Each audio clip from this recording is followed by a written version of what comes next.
Hello everyone, welcome to today's YouTube video. So today we are going to talk about how to warm up for squat, bench, and deadlift and different sets and rep schemes. So specifically what I want to talk about today are top set back off sets. I want to talk about straight sets, ascending and descending sets, as well as fatigue sets. So ultimately, this is going to be a very nuanced conversation. People are going to have a lot of different opinions about how to and how to not warm up. So I'm going to start with a bit more broader, more general ideas on warming up before we even really touch the barbell. And then we're going to get into all the barbell work with squat, bench, and deadlift. So why is warming up important in general? So there's a decent body of research out there that you can go find that's going to support that warming up is good. And then pretty much if you talk to anyone who has been exercising for more than their teen and young adult years, they are going to recommend that you warm up. Getting your body temperature up is definitely one of the best things we can do when it comes to preparedness, especially in the context of powerlifting with maximum force output.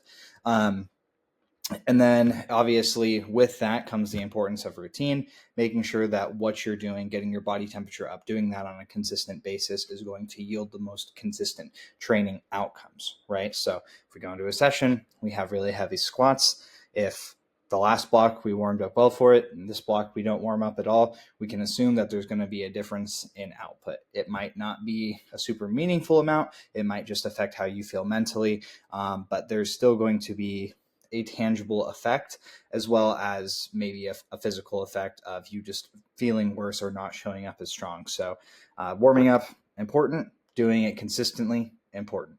As far as what kind of warm-ups you do, my clients know that I give them a mix of kind of dynamic warm-ups and some band warm-ups. And those are the things that I generally gravitate towards as thinking they're the best bang for your buck as far as warm-ups go.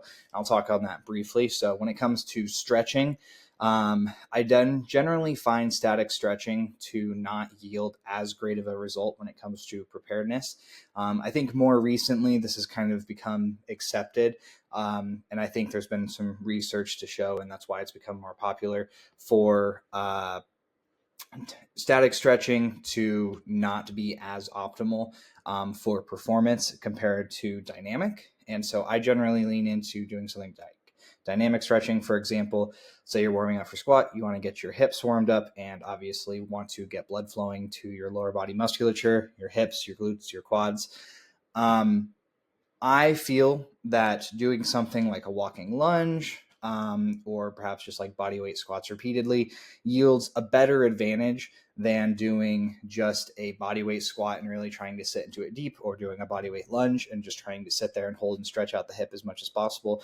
While there can certainly be a positive effect from doing something like that, I think it tends to not be as positive as it could be by strictly being static. I think that you can still add a static element to a dynamic warm-up, but obviously the moment that you start making a static warm-up dynamic, it no longer becomes static. So generally, I'm leaning into something that, even if it's like a lunge with a tempo or something along those lines, leaning into static over dynamic and thinking that that is more appropriate for the goals at hand. Obviously, if someone is super wanting to work on, say, flexibility or mobility, there might be more of an argument to have static in there. And obviously, if you're working through some sort of pain or injury, and static stretching is something that provides relief, not trying to demonize it, but as a general sentiment, I lean dynamic over static stretching. And then when it comes to things like foam rollers, bands, Theraguns, other things that, well, obviously foam rollers and Theraguns are a little bit different. Those are more of applying pressure to tissue as opposed to bands. I like using bands for warm-ups for people, usually on an as-needed basis. I'm generally not finding that everyone needs to do banded warm-ups ahead of every single day that they do. However, if you are going into, say, a bench press session and the day before you had squats and your upper back is really stiff and you want to have that scapular mobility, while there might be some drills, whether static or dynamic, you want to do, it also might behoove you to get, say, a band and do some face pulls, some light rows, or maybe lat pullovers, something that will allow your scapula to move and get some blood flow. And some people just feel better when they do it as well. You know, someone who just goes and benches the bar. And I would say I generally fall into that camp where I just go like walk on a treadmill or bike for 5-10 minutes and then head over to whatever I'm doing. And then if after the bar or like one plate, I start to feel like I need it, and then maybe I'll do a band or PVC pipe or something along those lines. But I generally find that bands are kind of on an as-need basis to get you feeling good and prepared for getting under load. As far as foam rollers, Theraguns, things like that go, I'm generally not the biggest believer in them. I think they pretty heavily rely on the placebo of feeling good after doing it, which is certainly a factor. Feeling bad obviously doesn't usually lead to good performance. So if you do feel that it helps you prepare, for lifting, getting warmed up, anything like that. But I would generally view them as tools more for recovery versus warming up, just in terms of manually applying pressure to tissue in your body to try to, break it up. There isn't a super strong body of evidence that I've seen that suggests that foam rollers and Theraguns are actually super effective at doing that. Like a deep tissue massage has a much higher capacity, I would say, to do something like that than a foam roller or a Theragun can. However, it kind of falls into that camp where if it feels good and it works for you, continue to do it. I'm not trying to get anyone to not. But yeah, with all that said, assuming that you've gotten your body warm, you've done the things that you need to do, we're going to hop into the main topic of this video, which is how to warm up for these different reps and sets. So I have 4 different examples here. I have top sets, back off sets. I have ascending and descending sets, straight sets, and fatigue sets. For each person, or for each exercise and set scheme, I should say, I have a person with relative loads here that we can kind of talk about going through.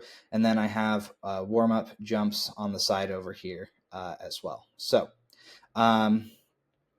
when I am looking at this first one, top sets, back off sets, we have a 90 kilo male. He is squatting around 495, benching 330, deadlifting 550. So we are going to go over jumps, and we're going to kind of talk a little bit about each thing that I think about in warm-ups slightly differently on each one, although it all applies together and we'll talk about it all.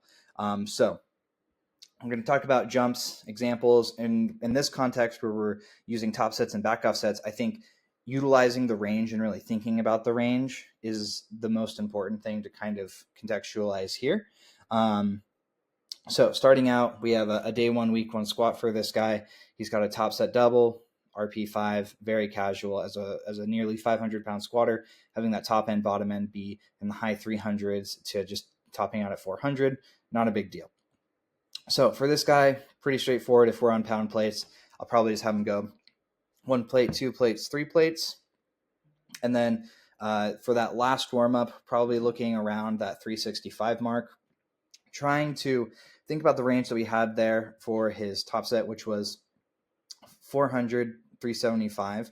I generally like to take the last warm-up, especially if I'm doing like a top set progression, to be slightly below the low end. That way, if you end up not feeling super strong or not having a super high capacity to train at a heavy load on that day, and obviously it's an RP5, so heavy being a relative term, but if your capacity for that workload is low, then we figure that out before you even go for the top set, right? But if it's high, then we get to take a nice jump into whatever that is. And so in this instance, we would be taking a 50-pound jump from 315 to 365. And then we would be allowing for, a pretty linear, easy 35-pound jump to 400 if it was feeling really good. Going into the next day, so I have a day 2, week 2 bench, so a little bit heavy, RP 6-ish range. We're probably hitting here for this guy. So he has a top end of about 300 pounds, a bottom end of about 270, and then he's going to be dropping off into some back off set here, and then percentage space back off here. This also has percentage space back off, but I am not getting into the back off sets as far as what you should do, because once you hit your top set, you just hit your back off sets. And if they're percentage based, then you just go off percentage. So anyways, this person, I would probably recommend, they are a 330-pound bencher. Jumping from 1 plate to 2 plates should generally not be a big deal for them. So recommend taking 1 plate, recommend going to the 2nd plate. And then from there, we have that range of 270 to 300. So again, kind of taking that right below that bottom end last warm up. And then from there, we can kind of see if that 265 feels amazing, like it just flies off the chest, we might have the capacity for another warm up. Now, if it didn't move that great, and maybe it was a 5, but you can tell, for whatever reason of variables that you aren't going to have, upwards of 285 in you today, then you'd probably want to take 265 as your last warm up. Assuming that you're in a good place, 265 moves well, maybe jumping to this 285 number I have right there in that next column. However, if you're like feeling fantastic, let's say bench has been in a really good place for the last couple of blocks, and you're very confident that you could hit closer to 300 for that single, which as a 330 bencher is fairly likely for this person. I would probably recommend just taking another warm up at that 285. And obviously, if that ends up being a 6 anyways, then you're right dead middle in the range, and that's a good place to be. But if not, then obviously you have a nice little 15-pound jump you can take to that top end if you're feeling great. And yeah, that's pretty much all I have to say for that one. This last one here, and I did this for each one, is give us one more where I don't have it written out yet, so that I can talk about it a little bit more in terms of my train of thoughts for warm-ups. Because obviously these are pretty straightforward. It's not super difficult to get your first few warm-ups figured out. But I think that there should be thought going into it regardless. Generally speaking, you want your first couple warm-ups to stay relatively similar, if not the same, pretty much all the time. There's an argument to be made, if you have made considerable progress in lifting, and let's say you have gone from a 225-pound squat to a 375-pound squat, for example, probably when you were squatting 225, you were taking a first warm-up with a 95-pound plate. As time goes on, as you get stronger, 95 pounds becomes a relatively smaller percentage of your 1 rep max. And so it's probably less stimulating as a warm-up. And if you took the exact same warm-ups and you just kept adding warm-ups over the course of, going from 225 to 375 on squat, you're probably going to end up doing a lot of warm-ups. On this sheet, I have written out 5 warm-ups, and that's generally about the most I'm going to recommend to someone. I rarely see an instance where I think someone should be taking more than 5 warm-ups. Now, obviously, you have some lifters who are incredibly strong, and you think of someone who maybe deadlifts 700 pounds and think, oh, well, how are they going to get to 700 pounds without taking more jumps? And to that, I would say that person is probably just going to shift to starting with heavier weight. So it seems kind of strange to some people, the idea that someone would start with, say, 225 on deadlifts and just skip 135 entirely. But for that person, it's probably not even stimulating enough to be meaningful. And assuming that, say, this person squats before they deadlift, their lower body is already going to be plenty stimulated and have a lot of blood flow. And so they're probably, again, if they're a 700-pound deadlifter, they're very efficient as well. They're probably not going to need something like that. Now, that's not the example we're talking about here, but just a point of interest. So this person deadlifts 550. They're doing a triple conventional deadlift, RP 8, top end range 510, bottom end 430. So this person will be starting with 135. And let's just say going about 5 reps there. And 225, let's say 2 to 3 reps. 315, probably also 2 to 3 reps there, just getting. So from this point, I'd probably say last warm-up, 405, just for a single. Sorry, not last warm-up. Last warm-up's over here. Because in the context of thinking about the range, what I would probably have someone do more often than not, and I had this last warm-up written here anyways ahead of time, is because I kind of want you to be thinking about what your last warm-up's going to be for a top set. I think it's important to visualize going into the session, of course, but also when you are thinking going into the gym like, oh man, I have range for this guy 480 to 510 for a triple at 8. What's my plan to get there, right? Where am I looking? Where am I coming from? How are all of these things coming together? Generally speaking, I think start at that last warm up and work your way back to what makes sense. So obviously, that's not the context of what I did here. It's pretty easy to just put together the jumps that this guy was going to be taking. But anyways, I would generally say that last warm up, again, it's right below that range, not as quite as close as the squats or the bench were, but 450 relative to 480.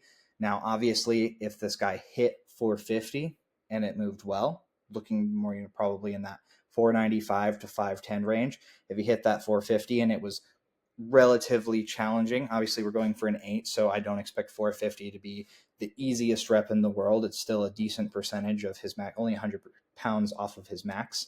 But that being said, we're just kind of looking at that range and then trying to, go back, pull back on deadlifts here, 30 pounds, on the other ones, 10, 15 pounds, something like that, and just building up from there, getting a better idea of where are we going. Let's pick a place to take that last warm up, build back from there. And so in this instance, when it comes to jumps, we're going to be thinking more about jump size on the next one, but I'm going to preface it here. We have him taking 90-pound jumps up to 405. From there, we have a 45-pound jump. If he was to take the exact same jump again, it would lead him to 495. Generally speaking, you don't want to be taking a smaller jump and then doing a bigger jump. So for example, here, if he went from 405 to 450 to 510, I would generally say that that's not a good way to go from a 45-pound jump to a 60-pound jump. What I would probably recommend doing instead for this person is simply bumping up their last warm-up. So then for now, we go to 60, and then we're going to be going back to the 45. To me, that's a much more practical way to warm up. Your body is probably going to feel better by taking the bigger jumps and getting smaller as you get closer and closer to that top end range. But yeah, ultimately when it comes to top sets, and then obviously they're back off sets, but you're warmed up at that point, so you don't really need to think about warming up for back off sets. But when it comes to top sets, I'm almost always thinking about the range, and obviously the RPE is tied into that as well, because that's the goal that you're going for, is hitting a certain RPE stimulus within that range. But as you are doing that, I would really just take a look at the range that you have, and then just looking back, thinking what your last warm-up is going to be, and trying to build from there. I think too many people, they do one of two things. Either they only think about the heaviest weight that's written. So for this guy, it would be 510 on that deadlift. They're only thinking about that, and they don't even think at all about their jumps getting into it. Or you have the person who doesn't think really about anything, and they show up and they read their program as they're warming up of where they're supposed to go, and they, before they know it, they're at that last warm up point, and then they don't really know what to do. And oftentimes, I'll have clients reach out to me, what jump do you think I should take, things like that. And while when your coach is available, it's obviously great to be able to use them as a resource for guiding whatever jumps they think you should be doing. The truth of the matter is, coach can't really assess how you feel unless you're giving super qualitative information and you guys are having an active conversation. Or lost my train of thought. Isn't that awesome?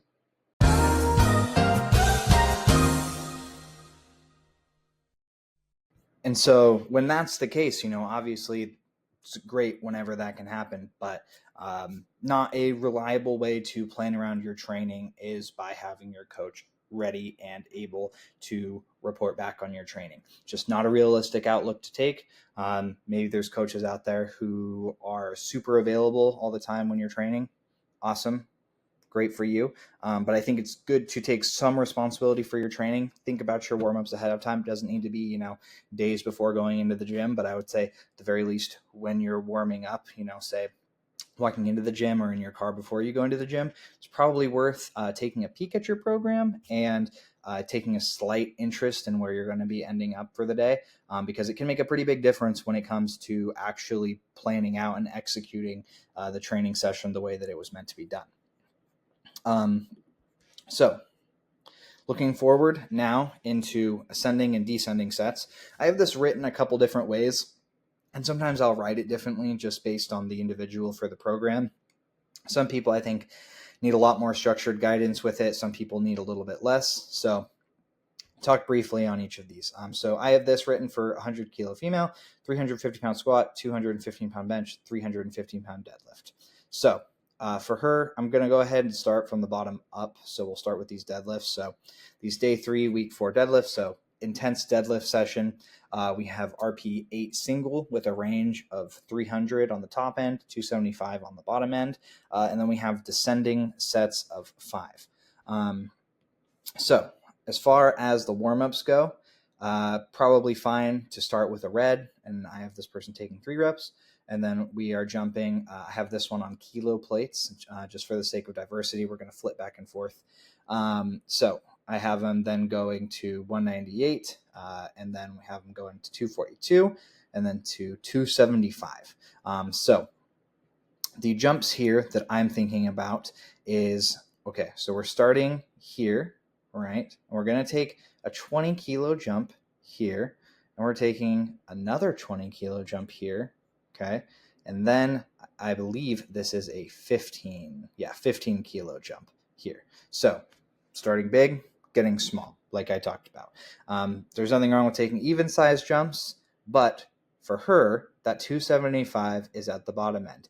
And I don't want someone who's benching deadlifting 315 to go from 242 into potentially that 275 to 300 range without one more warm up.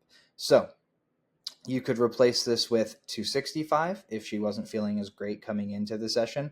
You could replace with 270, 275, 280. Any of those would fall into that range of being a little bit smaller than the jumps prior, while also putting you in a good place in case you are able to perform at the top end of the range there today. So that pretty much wraps up that one. As far as descending sets go here, so what we're looking at is how I have this specific one written is we're doing sets of 5, and these should be getting gradually easier, or at least gradually less fatiguing as time goes on. And so for this, I just have written top ends, and it's the same for all of these. So if, for example, she goes and does 230 as her top set, and it's closer to like a 6.5 or so, she may just want to keep 230 for the next one, keep it there. Maybe let's say it's still right about there, then just stay at 230, go there, or she could drop back slightly to like 220, 210, something like that. But that's how I would have the descending set progression on there. So next up, we have tempo bench. And so this is going to be an ascending rep structure. So we're going descending in reps, but ascending in load. And so this is going to be 5, 3, 1. And so she is a 215 pound bencher. And so that RPE 5 tempo set of 5 in that 150 to 170 range, and then taking a jump to a triple in a 170 to 180 range, and then taking a single in the 180 to 190 range. So warming up for this, I would probably recommend that she starts with a yellow or 110 pounds, and then just make a 10 kilo jump to a blue, 132 pounds. And then from there, again, just make a 10 kilo jump and doing 155 for 1. Now, you could leave this open to interpretation. Some coaches might have you do this differently and like keep you doing 5s all the way up, or keep doing more reps. I think with ascending rep schemes where you are having a descending amount of reps but ascending load, it's probably a little bit less important to keep higher reps in your warm-ups leading into it, because something like I have written right here where you're going 5 reps into 3 reps into 1 reps, you're about to do the exact same thing again, so you'll have an idea of how it feels. I'm not necessarily saying this is a perfect progression model for doing this. I think it's largely individual. You might find someone where if they go from a set of 3 to a set of 1 to a set of 5, they're going to feel underprepared. The reason why I have it here for this one is kind of following into that jump size train of thought. where if we are taking a 10 kilo jump here, this single would put her into that range for that first set of 5. So she would potentially get a feel for knowing if she was feeling really good going up to that 170, taking a smaller jump and doing her set of 5 there. But at the same time, this could totally be replaced with doing something like a 143, 148, and doing that for, 1 to 3 reps, something like that. And then going to the lower end if she wasn't feeling as great on the day. And then, subsequently here, you are just going to be kind of taking the load based on your feeling of that set. So if a set of 5 was an RP5 accurately at 170, you probably are cleared to go for 3 at 175 or 185, and then subsequently from there are cleared to take the jump. I generally would not recommend going from like 170 to 172 and a half to 190. Again, when we're just thinking about jump size, having said, 190, 109, generally doing something like this, that idea of keeping jumps similar still applies. And I think that it's important to not go from, like I said, that smaller jump into the bigger jump. Okay, so looking at this last set, the squats. So day 1, week 3. So we have some moderate intensity, RP7, and I just have a top end here, no bottom end. So if I'm writing ascending sets like this, and I know some coaches will not prefer to write them like this, they would just do something more similar to what I have here on this bench, and just do having like 3, 3, 3 in each of these, leading up to someone's top set. For other people, I think that it makes sense to just give them a little bit more freedom with the jumps that they feel comfortable taking, especially since this is a paused set of back squats here. So 310 is probably a pretty ambitious top paused triple for this person. So let's go ahead and say 300 pounds is kind of where they're going to be aiming for the day. They come in kind of with that intention and mindset and goal. So where would I take them for warming up? Well, if they are a 350-pound bencher, I would say they're probably cleared in my mind to do 155 pounds. And I would say for your first warm-up, some people are going to prefer to do the bar, obviously, than just starting with the loads that I have on here. But I'm not really accounting for that as any meaningful warm-up as far as like stimulus and fatigue go. So I would say for your first warm-up, at least 3 reps. Obviously, we're doing ascending 3s, up to like 5-ish reps on the first one. For ascending sets, I'm typically not as picky if someone wants to do a little bit extra because they feel like they need it to warm up. From there, someone, again, at her caliber of strength, I'm probably going to recommend going red, yellow and taking that into your triple. And from there, I'm probably going to recommend going 2 reds, taking that there. And then I know that we talked about on the last one, starting with the last warm-up as kind of an idea of where you want to go for your top set. On ascending sets, I do still think that's important, but I also think since you are getting so much of that tonnage and volume, really that's contributing towards your squats on the way up to something, you just are ending up a little bit more fatigued. So it might not benefit you as much to be thinking about your last warm-up here. But looking at this, I am thinking if you want 155, 3, 220 for 3, 265 for 3, and then we ended up at 285 for 3. Obviously, that would be a really good indicator set of where she was going to be. But also, if it just ended up that this 285 for a set of 3 was at a 7, then we're in a good place. We're exactly where we need to be on squats. And then when I look at jumps for this one as well, I am going into a 30 kilo jump, into a 20 kilo jump. And then if I go to that 285, I am taking a 10 kilo jump. So again, just bigger jumps into smaller jumps is really the name of the game here.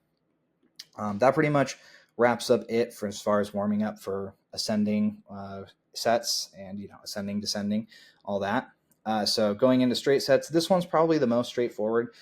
There isn't a lot of guesswork or kind of thinking around things to get it up. I'll actually start with the bench press here where I'm kind of looking at that last warm-up territory ahead of time.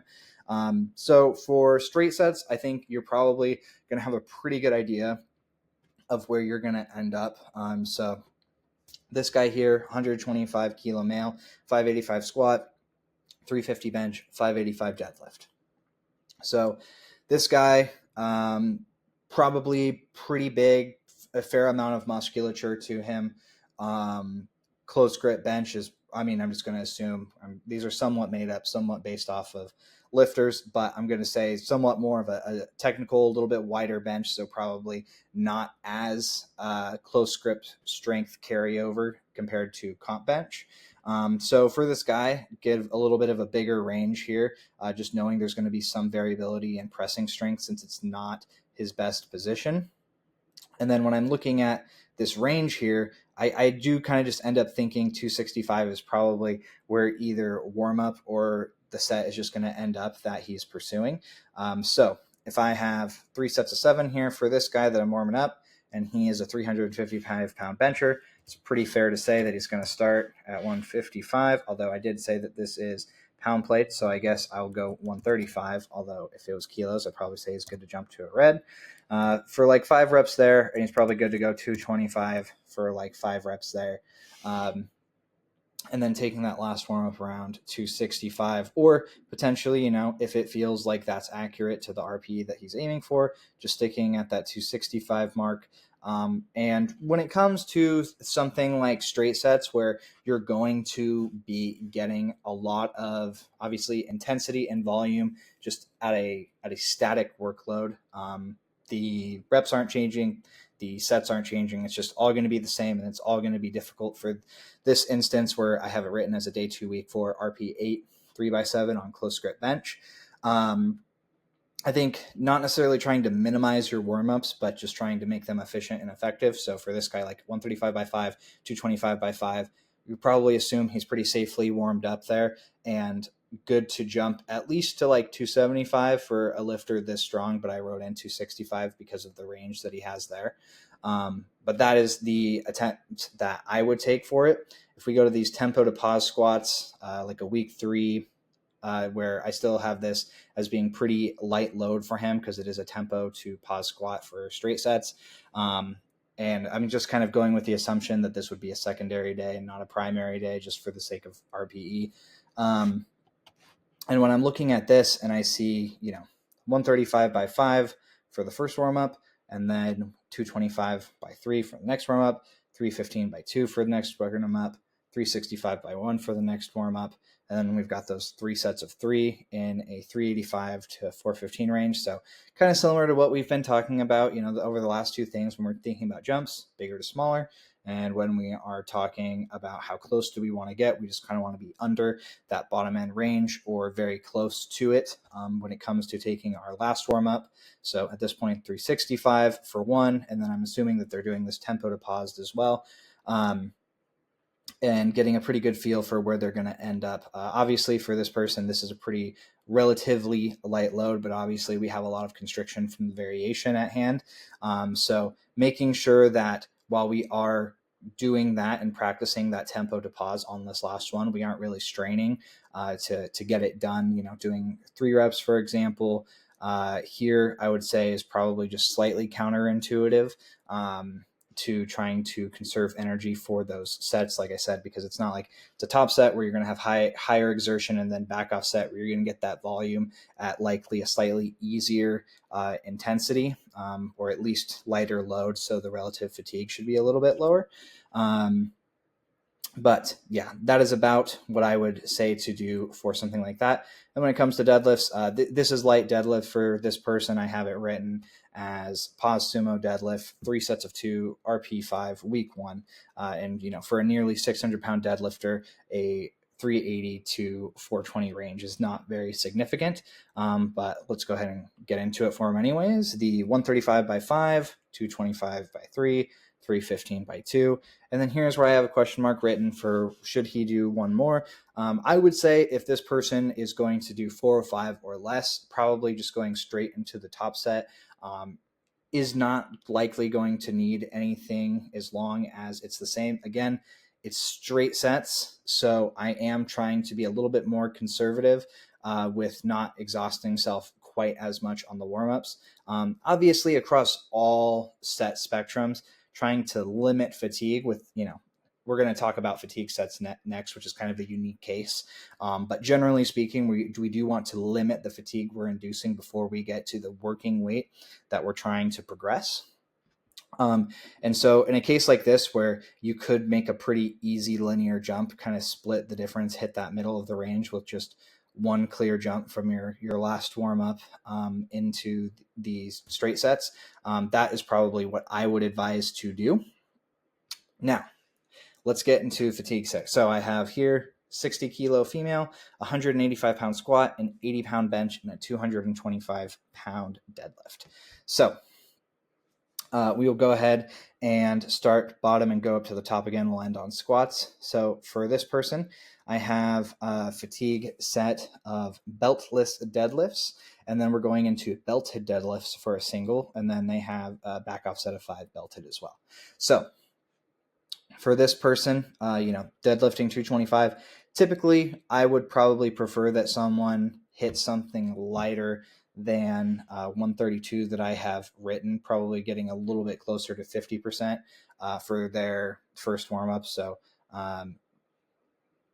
I think that generally speaking, that's just going to be a better place to start for a warm-up and being more productive with your jumps. However, I do have this, like I said, I wrote this out to be on kilo plates. And if you are using kilos and you don't have bumper kilos, you're in metal kilos, then if you're throwing, say, a yellow or a green on the side, you're putting yourself in a deficited position, which isn't really what we want. So for the sake of that, I'm going to say you're just starting with a blue. You're doing some reps there. And then your last warm up, going to have you hit a single, maybe a double at a red or 155. And then from there, we're ending up, in this triple range. So maybe you actually just take one and then you end up at your triple.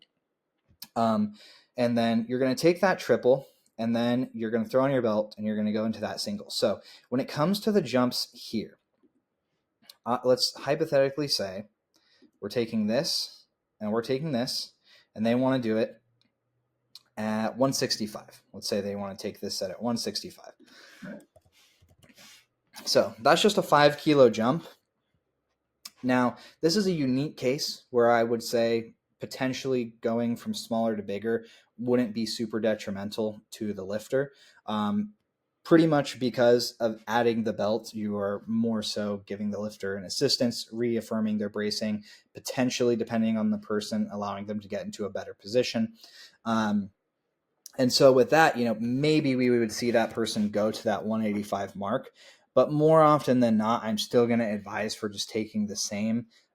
That way it just doesn't feel too heavy. I think a lot of people do run into that issue where they might go from, especially lighter lifters who may not be as developed muscularly, is they might go from, say they have a 225 pound deadlift like this girl, where they might go from one plate to 135, 175, 195, and then they just go for the gusto for a PR because they mentally are trying to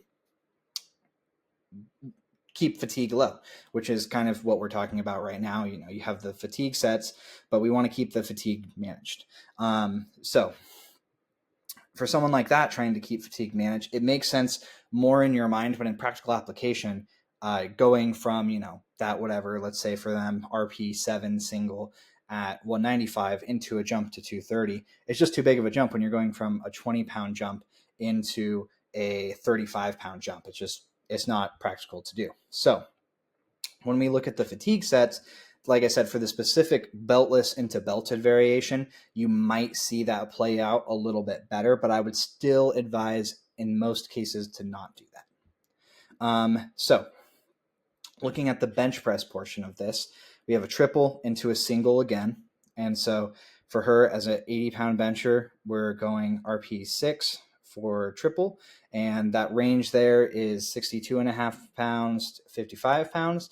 And that single 70 to 65. So we have a potential 10-pound jump here, potential 7.5-pound jump here, and percentage based back offs. So for anyone who benches less than 95 pounds, I generally advise them to start warming up with something that is lighter than the bar, because the bar, if you're benching less than 95 pounds, is probably just what I would consider to be working weight for you. And so you probably want something to stimulate your upper body musculature ahead of touching the barbell. So in this instance, I have written dumbbell or machine for 10 reps. And so this would be, maybe grabbing like a set of 10-pound dumbbells, or going to like a machine chest press and doing, whatever, 20 pounds of resistance there, and just getting warmed up generally. And then, as time goes on, as that person gets stronger, they can probably move away from doing that and just actually warm up with the bar. But for this specific person at the strength level that they're at, I would not advise that as the primary route for warming up. So let's say they do that, and then they touch the barbell for 5, and then you do a single at 55 pounds. So they would be at this bottom end range right here. Assuming moves well, maybe bump up 2.5 pounds, 5 pounds for that triple. And then again, just taking that jump into the single. Definitely don't want to go from like 55 to 70 off of a 45-pound jump. It's just going to be too big. So trying to be diligent with those jumps, keeping them the same or lower, like I've talked about before. However, when it does come to these fatigue sets, and I didn't get into it a lot on deadlifts because I think the beltless into the belted deadlifts is kind of a unique situation. But for bench press, and especially squats, which I'll talk about next, trying not to beat yourself up on that triple is somewhat of an important factor, but also we are looking to get some challenging volume ahead of the single, and essentially just using that single as skill practice and exposure to slightly heavier load. So for something like this on bench press, while the desire might be to, go for that 70 for her, because obviously it's a big night, it's 10 pounds below her PR. It's an exciting number to hit. I would put more of your emphasis on that set before as being the builder. That's the thing that is sort of getting you the adaptation that we really care about. And then that single afterwards, while it's a good thing, especially if you are able to really perform well after the triple, that's a great sign that what we're doing is working and that you have a high capacity to operate under fatigue, which is a good attribute to have in powerlifting. Obviously, we compete to do meets. They're fatiguing. Being able to perform while you're under some fatigue is a good thing to have. And especially, being able to replicate good comp standard singles is always a good expression of skill to have. And so, yeah, that's pretty much what I would say in regards for bench press as far as tips go. And then for back squat, so I think fatigue sets as a general sentiment should be used the most on bench, and then probably equal for squats and deadlifts. I try to use them somewhat sparingly for the reason that I just was talking about on bench press, that you more want to use whatever single, double, whatever you're doing after the fatigue set for more of a skill expression, or just touching heavier loads and kind of self-limiting what that load can be, because you're not just pushing, we'll use a squat, for example, you're not just using a top double, but you're doing a set of 4 beforehand. And so while that is still going to be a challenging set and fatigue inducing, we're somewhat self-limiting that top set. At the same time, we're getting the skill expression without inducing, hopefully, a lot more fatigue, because we are somewhat self-limiting going for that heavier load. So for this person, we have a set of 4 as a 185 squatter and 130 to 150 range. And then from there, the double afterwards in the 170 to 150 range. So for this, I would say this person probably, if they're doing on kilo plates, we're going to start with a green, do 88 for, say, 5 reps. Then probably jumping just straight to a yellow in this instance, which would be 110, and then going for, let's say, 2 there. And then last warm-up territory, I'm thinking probably around 125, again, just below that bottom end, so that we have room to jump into it if it feels really good. I would probably say this person is fine to jump from 110 to that 125, but if they didn't feel confident with that, maybe that last warm up is at 130 and they do 120 in between. Tough to say what would be the best for the person. But again, since we are doing that fatigue set, we're going to get volume and good warm up and stimulus ahead of it. So I would prefer that people aren't using a lot of their energy on the warm-ups when we have the fatigue sets there, because we just know that we're going to be inducing fatigue anyways from that set. So as we go into this, looking at the top, or I guess the fatigue set here, top set, fatigue set sort of deal, let's say that she goes from 125 to 140 and she hits that, so 15-pound jump. That would just, I would probably recommend just doing the 155. And some people will argue that with the fatigue set is a good reason to take that bigger jump. Like I said on the belt list, it's a belted deadlift. It might be a practical application of doing that. I'm still going to go on the side of saying more likely than not, I don't think that's a good way to go about it, especially because, like I said, the fatigue sets are inherently self-limiting, and that is something that we are using. By inducing a little bit more fatigue and operating under that fatigue, we are still getting the skill expression, but we're not quite pushing as hard, and we're putting more of that effort into the volume, which is more often than not going to be what is actually growing your numbers and growing your total in the first place. So that pretty much wraps up the fatigue set portion of it. I have a quick tab here to kind of wrap things up. So other considerations, obviously when you come into training, a lot of my lifters know that I have a little checklist tab thing at the top of the program for each day that they should be filling out, and that is, it's for me as much as it is for them, but I would say it's more for them than for me. It's good for me if I don't get good feedback from them to see if they wrote anything in there that I can pull from. Let's say a session doesn't go to plan, but they filled that out and I can see that they were fatigued, they didn't drink water, they didn't sleep the night before. Okay, I have a really good rationale for why I don't need to think about the programming being garbage programming. It's more likely than not just the variables. If you are coming into a session, and if you're one of my clients, fill out your checklist, because this is why it's there. It's so that you can look at all that and you can set the expectation for how your performance is going to be based on the things that have accumulated that day. If you have good sleep, good hydration, good nutrition, low stress, you should be in a position to push for those top ends. If those things are not happening, and I would even argue if half of those things are good and half of them are bad, that you still should really be trying to stick to the middle of the range. Going for the top end range should really be saved for when you have the good days there, and for when training is going well. Otherwise, utilize those bottom ends, utilize the middle range. And I do think that when you come in, and especially when I talk about warming up for these different things, use your warm-ups to assess how you feel, but also take that time ahead of even warming up.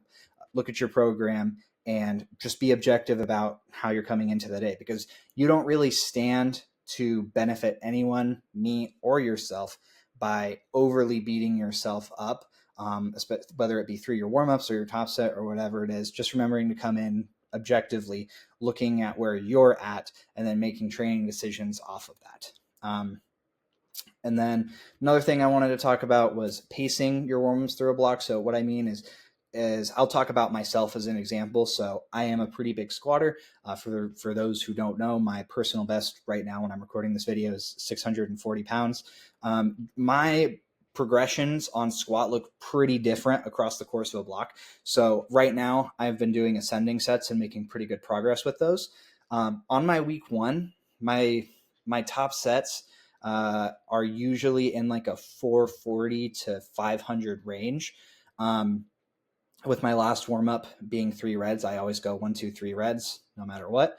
And then, the next week, I'm probably looking more in that like 485 to the low 500 range for that triple. So my last warm up is usually at that point going to be 3 reds, and that's when I'll jump to the 4th red. And then when I go into my week 3, because I'm on 4-week blocks, if I go into my week 3, I am going to probably be taking my triple in the mid 500s in most case if I was doing triples, which is what I did this most recent block. And so I took 550 on my week 3. My last warm-up triple was at 45, so I went 1, 2, 3, 4. And then on my week 4, my last warm-up was at I believe it was about 540, maybe 550 again, that I took ahead of the top set. So my warm-ups do vary, but I am also moving through a pretty big range of loads. And so when it comes to thinking about pacing your warm-ups through a block, let's say someone who benches 185 and your week one, maybe your single there is 150 and you're going to be going up to 185 or maybe 190 for a PR attempt on your week four. Make sure that you are just paying attention to how you're pacing out those warm-ups. You may end up, going up 5 pounds from your normal warm-up. And I just would encourage you to keep those jumps relatively similar and stay on top of them. Last couple things, I'll go through these quickly because I know it's a long video. Individual adjustments for gender, size, and age. So I'll put people in 2 camps. This isn't always the case, but generally dudes who are bigger, women who are bigger, and younger to middle-aged people are going to be fine with taking bigger jumps on average. Smaller men and women, older demographics are going to want more warm-ups or smaller jumps. And generally, I would say that is towards that top end range.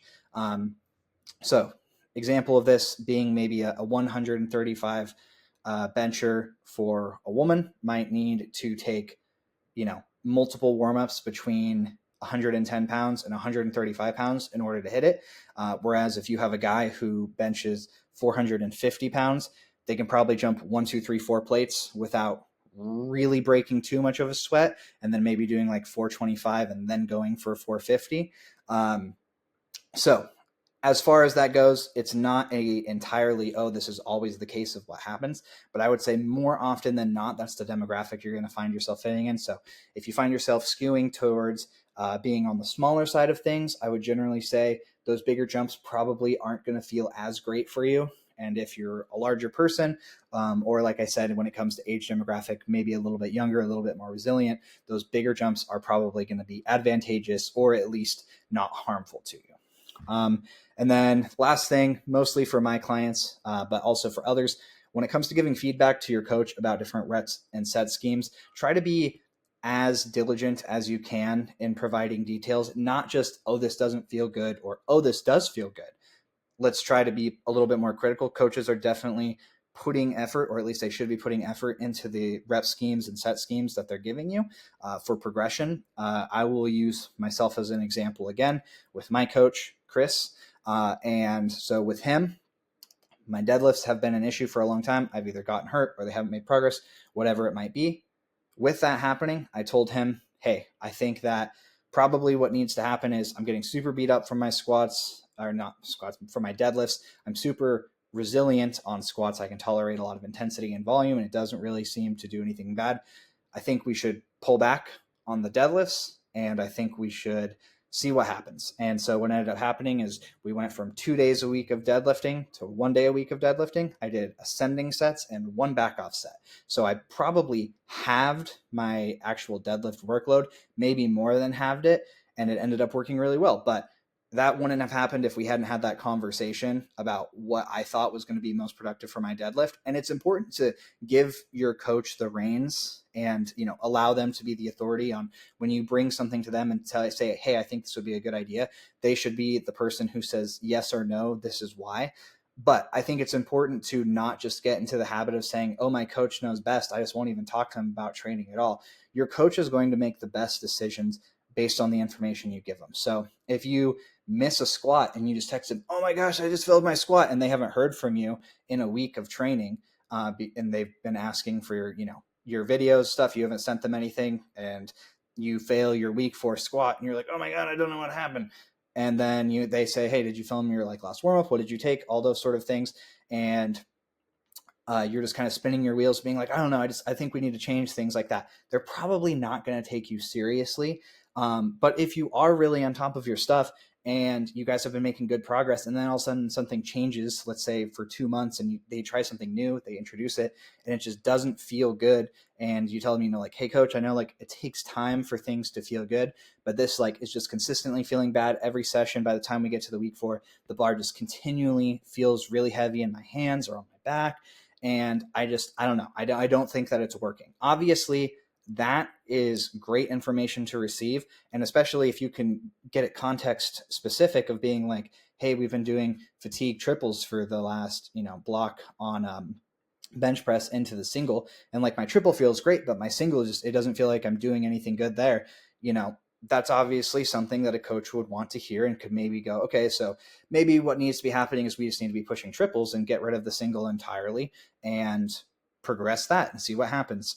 Or if something's going really well, tell your coach then too. Like if things feel really good, even if it hasn't been expressed on the top end as far as like hitting PRs, if things are feeling really good, let your coach know, because sometimes we just don't know. And if we even aren't seeing progress, but you feel particularly strong, if you're giving us that information, we'll probably lean into what's happening there as opposed to thinking of new strategies to try to get you to progress.